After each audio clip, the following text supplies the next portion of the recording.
Enter అయిపోదాం. జ్ఞానప్రద సతీమాత కాశ్మీరేతు సరస్వతి, మహావిద్య మహామాయ భక్తి ముక్తి ప్రదాయిని. అమ్మవారి అష్టాదశ శక్తిపీఠాల స్తోత్రంలో కాశ్మీరేతు సరస్వతి అని ఉంటుంది. దక్షయజ్ఞం తరువాత సతీదేవి శరీర భాగాలు భారతదేశం అంతటా వివిధ ప్రాంతాల్లో పడ్డాయని, అవే శక్తిపీఠాలుగా వెలిశాయని పురాణాలు చెప్తున్నాయి. అందులో ముఖ్యమైనవి 18, వాటినే అష్టాదశ శక్తిపీఠాలుగా కొలుచుకుంటున్నాం. వాటిలో అమ్మవారి కుడిచేయి కాశ్మీరంలో పడిందని చెప్తారు. అక్కడ వెలసిన అమ్మవారిని శారదాదేవిగా కొలుచుకుంటారు. ఆ ఆలయమే అష్టాదశ శక్తిపీఠాల్లో చివరిదైన శ్రీ సరస్వతీదేవి శక్తిపీఠం. శాండిల్య మహర్షి ఈ దేవాలయం పక్కనే శారదావనంలో తపస్సు చేసుకుంటూ ఉండేవాడట. మహర్షి తపస్సుకు ఆనందించిన సరస్వతీమాత ప్రత్యక్షమై అతడికి జ్ఞానాన్ని, ఎన్నో వరాలను కూడా ప్రసాదించిందని పురాణ కథనాలు చెప్తున్నాయి. శంకరాచార్యుల వారు కూడా శారదామాత కరుణతోనే ఇక్కడే పండిత సభలో తన జ్ఞానాన్ని నిరూపించుకున్నారని చెప్తారు. సముద్ర మట్టానికి 11,000 అడుగుల ఎత్తులో పచ్చటి ప్రకృతికి మంచు కొండలకు నెలవైన జమ్మూ కాశ్మీర్లో నేటి ముజఫరాబాద్కు సమీపంలో బారాముల్లాకి 50 కిలోమీటర్ల దూరంలో నీలం లోయలో ఈ సరస్వతి ఆలయం ఉంది. శారద, నారది అనే 2 పర్వతాల మధ్య నీలం నది పక్కన శారద అనే గ్రామంలో ఈ శక్తిపీఠం ఉంది. ఈ నీలం నదినే భారతదేశంలో కిషన్ గంగా అని పిలుస్తారు.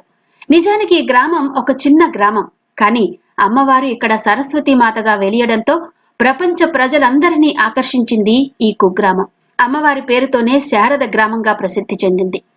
జమ్మూ కాశ్మీర్లో సరస్వతి అమ్మవారిని కీర్ భవానిగా ఆరాధిస్తారు. ఆ శారదా పీఠం ఆలయం 142 అడుగుల పొడవు, 95 అడుగుల వెడల్పుతో, 6 అడుగుల వెడల్పు, 11 అడుగుల పొడవున్న గోడలతో, 8 అడుగుల ఎత్తున్న ఆర్చిలతో అత్యంత వైభవంగా వెలిగిపోయేదట ఒకప్పుడు. ఈ ఆలయానికి ఉన్న ప్రాముఖ్యం అంతా ఇంతా కాదు. శారదాదేవి అంటేనే జ్ఞానానికి అధిపతి. అందుకే ఆ శారదామాత చెంతనే ఉండి వేదాధ్యయనం చేయడానికి పండితులు ఉత్సాహపడేవారట. అలా ఇక్కడ వేదాధ్యయనం చేసేందుకు ఏకంగా ఒక విశ్వవిద్యాలయమే ఉండేదట. శారదా దేవాలయం పక్కనే సంస్కృత విశ్వవిద్యాలయం ఉండేది.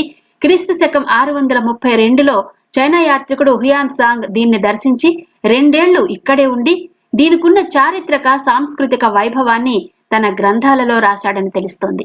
ఆ విశ్వవిద్యాలయం పేరు మీదుగానే ఈ ఆలయం ఉన్న ప్రదేశానికి శారదా పీఠం అన్న పేరు స్థిరపడిపోయిందని చరిత్రకారులు చెప్తారు.